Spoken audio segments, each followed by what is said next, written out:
So this temple on my right, this was built in 1907. This is just amazing. Okay, so lunch was done. It cost me 44,000 real, which is nearly 11 American dollars, USD dollars, right? For 4 dishes, and I ordered extra noodles on the side and 4 iced teas. Decent, not too bad. It's around 250 or 3 USD. And right now we are on our way to the next destination, which is another temple that is located at the outskirts of Phnom Penh. So if you want to travel to that particular temple, you might want to hire a tuk-tuk, or a private car if you want to. A little later. Okay, so whilst we are on our way to the next temple, right, my friend was like, David, why don't we come here and look at the Christian church, which I had no idea about. And apparently it's like a little bit of walk. Wait, I can actually see it right now. It is quite an architecture, during the French colonization of Cambodia, there were a lot of churches. Be like late 19th century.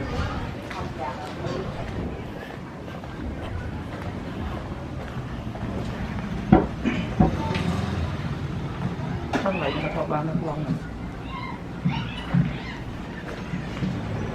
Hay đi.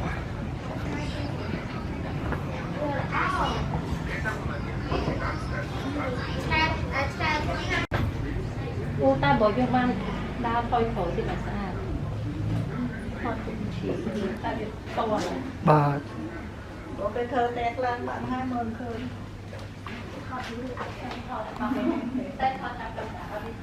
So according to my friend, this area, the neighborhood, previously known as European district, see the church right there?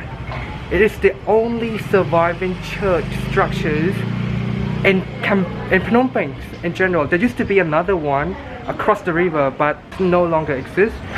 Unfortunately, only the skeleton outside the structure that survived. Inside, it is converted into private residential area now. My friend is taking some more photos. Unfortunately, we cannot see what's happened inside. Besides the high ceiling, that is the only features that have left of that church. So this building, right, it used to be a Catholic school right at the front, and then you have the church at the back. However, this still is a school, but it's not a Catholic school anymore.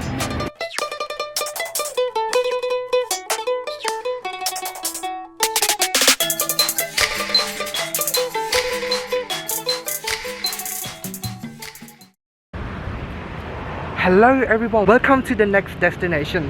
Currently we are at our 4th Buddhist temple, continuing from the previous vlog. This temple is called Wat Vearin, or locally known as Wat Phrek.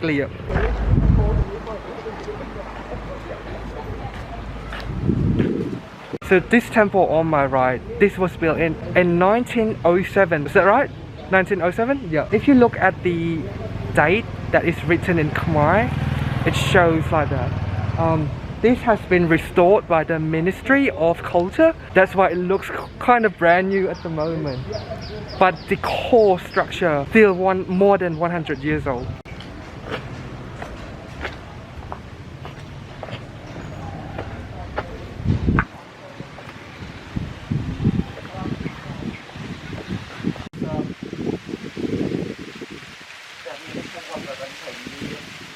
The writing, right, is in Khmer. It says Ratanakoi.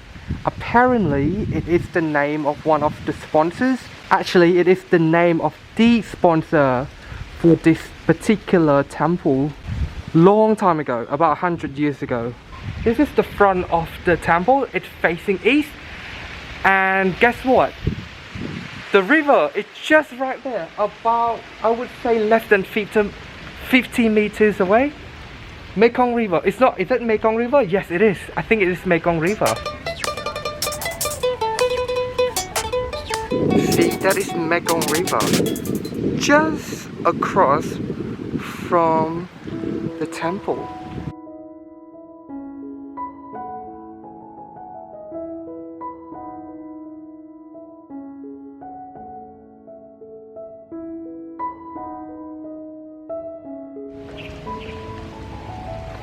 Unfortunately, we cannot get inside the temple that I just showed you. It's all locked up, everything's all locked up. But it's still a fantastic sight to see, you know, to witness this surviving structure of Buddhism that has been existing for more than 100 years old.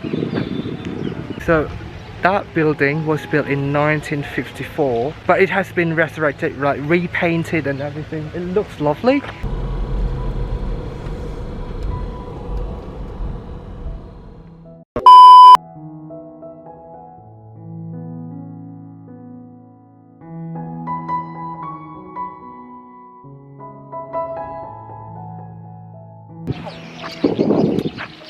We have arrived at the 5th Buddhist temple of the day. This one is called Wat Khtor.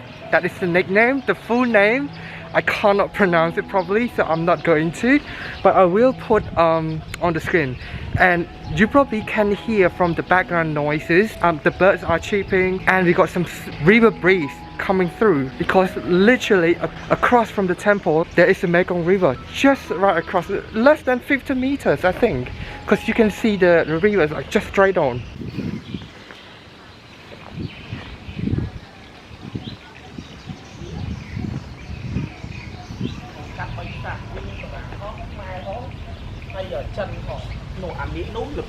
Hello everyone, so this temple right behind me, according to my friend, this was built in 1918, so just over 100 years old, right? And this is one of the only surviving Buddhist temples that has 3 combined architectural structures. First, the Cambodian style, second, Chinese style, and third is the French style. So on this side and on the other side, the architecture is inspired by Chinese carving. So you can actually see the carving of dragons and the carvings of phoenix. However, on this side, it is French inspired. I'm not sure what the proper term is, but is it called mausoleum?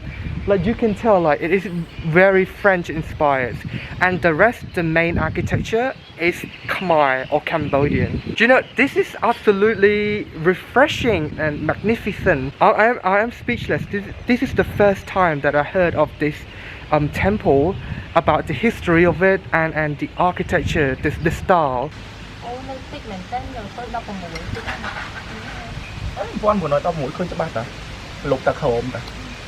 Special thanks to my friend Sokmian who is our guide today. Like, this is just amazing. Correction, so according to the script right there on the wall, this was built in 1916, so that makes it what, 107 years old. Later. Okay, so this area, it used to be a dining hall for all the monks and the contributor of the temple, but right now they converted it into a storage for the boats. These are traditional Cambodian boats, as you can see, one on my left and the others on my right. There's nothing left much about this old structure besides the roof and some pillars. So according to my friend, this was built in 1929. You can still see the Cambodian year over there, but we can convert it into the Gregorian Christian year.